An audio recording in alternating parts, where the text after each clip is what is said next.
class. Today we will solve the questions related to the solvency ratio.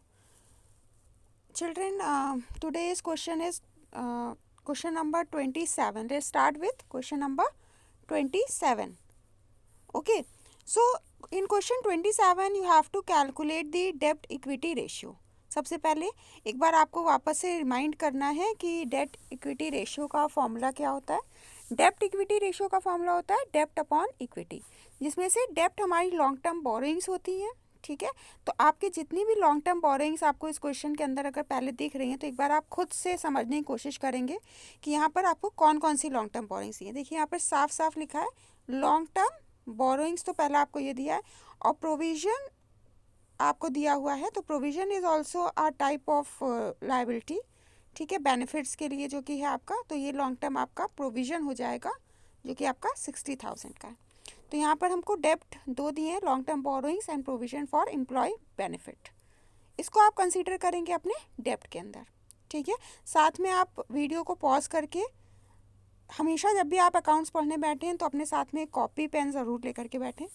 Video को pause करते रहें, book को सामने रखें और अपने आप से कैलकुलेशन करें। लॉन्ग टर्म बोरिंग्स आपको 2 लाख के दिए हैं, प्रोविज़न आपको दिया हुआ है 60,000 का। इन दोनों को ऐड कर लीजिए, आपको मिल जाएगा 2,60,000। ठीक है, तो डेब्ट्स आपके हो जाएंगे 2,60,000 के। अब हमें क्या करना है, अब हमें कैलकुलेट करनी है अपनी इक्विटी। तो इक्विटी कैलकुलेट करने के लिए हमें क्या क्या लेना पड़ेगा, equity share capital, preference share capital, ठीक है, रिजर्व्स, और यहाँ पर अगर आप देखें तो प्रॉफिट एंड लॉस का आपको निगेटिव बैलेंस शो हो रहा है। चेक कर लीजिए, ये देखिए 50,000 आपका ब्रैकेट्स में दिया है, इसका मतलब है कि आपका लॉस है। तो प्रॉफिट एंड लॉस का अगर प्रॉफिट होता है तो हम अमाउंट को ऐड करते हैं, but in this case loss is given to you, so you have to deduct this amount.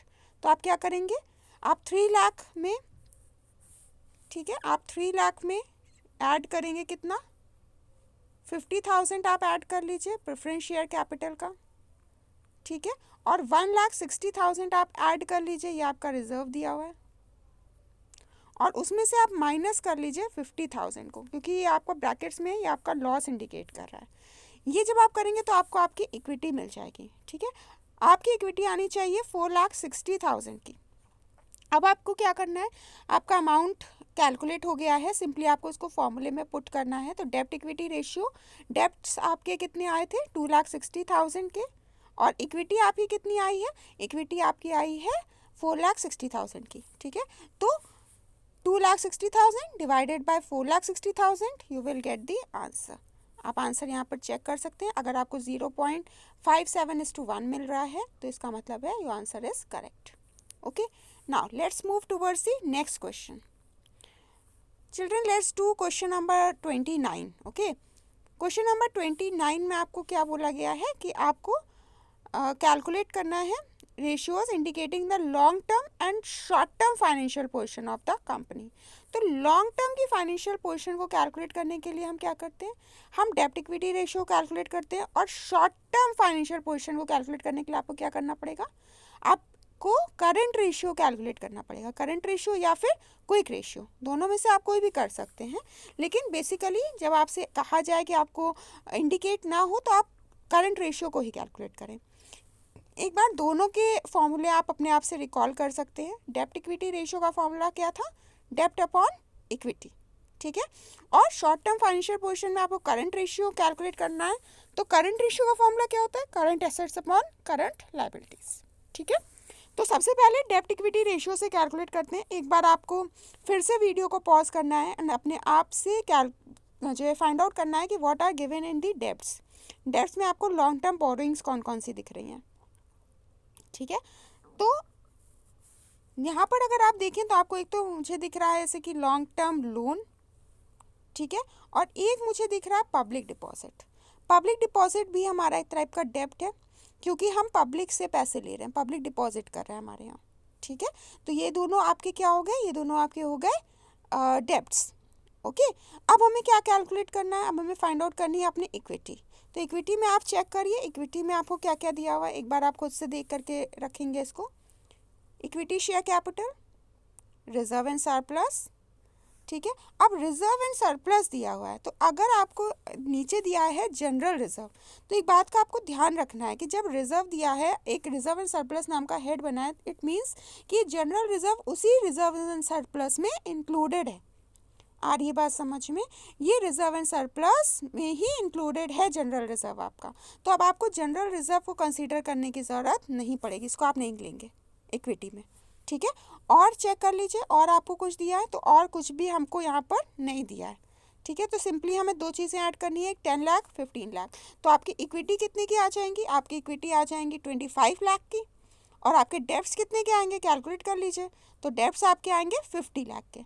तो 50 लाख डिवाइडेड बाय 25 लाख, आपका आंसर आना चाहिए 2:1।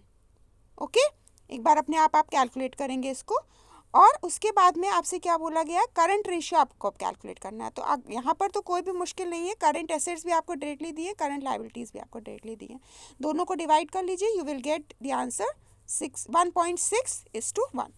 करंट रेशियो का आइडल रेशियो होता है 2:1, तो यहाँ पे 1.6 है। इसका मतलब है कि हमारी कंपनी की शॉर्ट टर्म फाइनेंशियल पोजीशन बहुत ज़्यादा अच्छी नहीं है कि वो अपनी करंट लायबिलिटीज़ को पे ऑफ कर सके। Clear? Let's do one more question children. Question number 31 एक बार फिर हम लोग करके देखते हैं, ठीक है। क्वेश्चन नंबर 31 में देखिए, आपको यहाँ पर थोड़ा सा अलग है, अपडेटेड नहीं दिया है। क्या क्या आपको दिया हुआ है? टोटल एसेट्स दिए, टोटल डेब्ट दिए और करंट लायबिलिटीज़ दिए हैं। अब आपसे बोला गया है कि आप डेब्ट इक्विटी रेशियो कैलकुलेट करिए। तो मैंने आपको फॉर्मूले दिए हुए हैं, ठीक है। The formulas that are provided to you, just check those formula and try to calculate कि आपको क्या क्या गिवन है एंड आप कौन सा फॉर्मूला इंटरप्रेट कर सकते हैं, ठीक है। 1 मिनट लीजिए और यहाँ पर चेक करिए कि आपको कौन सा फॉर्मूला इंटरप्रेट करना चाहिए।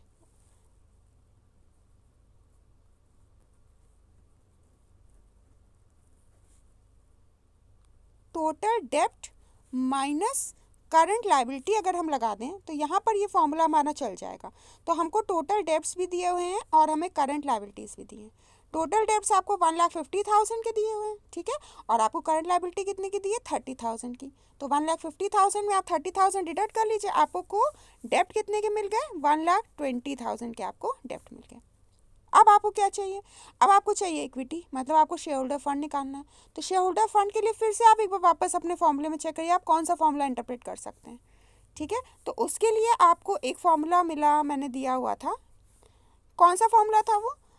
इक्विटी को कैलकुलेट करना है अगर हमको, तो हम फॉर्मूला लगा सकते हैं टोटल एसेट्स माइनस टोटल डेब्ट। तो टोटल एसेट्स भी आपको यहाँ पर दिए हुए हैं और टोटल डेब्ट्स तो आपने अभी अभी कैलकुलेट किए हैं, ठीक है। टोटल डेब्ट्स भी आपको गिवन है, आपने डेब्ट जो है कैलकुलेट किया हुआ है, आपको टोटल डेब्ट्स दिए हुए थे।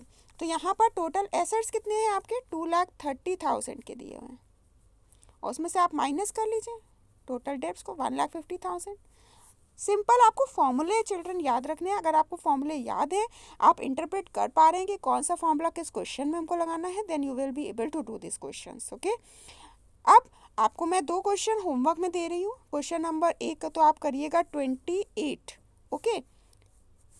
एक क्वेश्चन 28 आप करके रखें और एक क्वेश्चन आप करके रखें 30। अगर आपको इन दोनों क्वेश्चंस के आंसर मिल जाते हैं देन वेल एंड गुड। अगर आपको इन क्वेश्चन के आंसर मिलने में या फाइंड आउट करने में किसी टाइप की कोई भी डिफिकल्टी आती है, so you people can ask me. Please do the questions by your own, okay, otherwise you won't be able to learn accounts, okay. See you in the next class children. Thank you.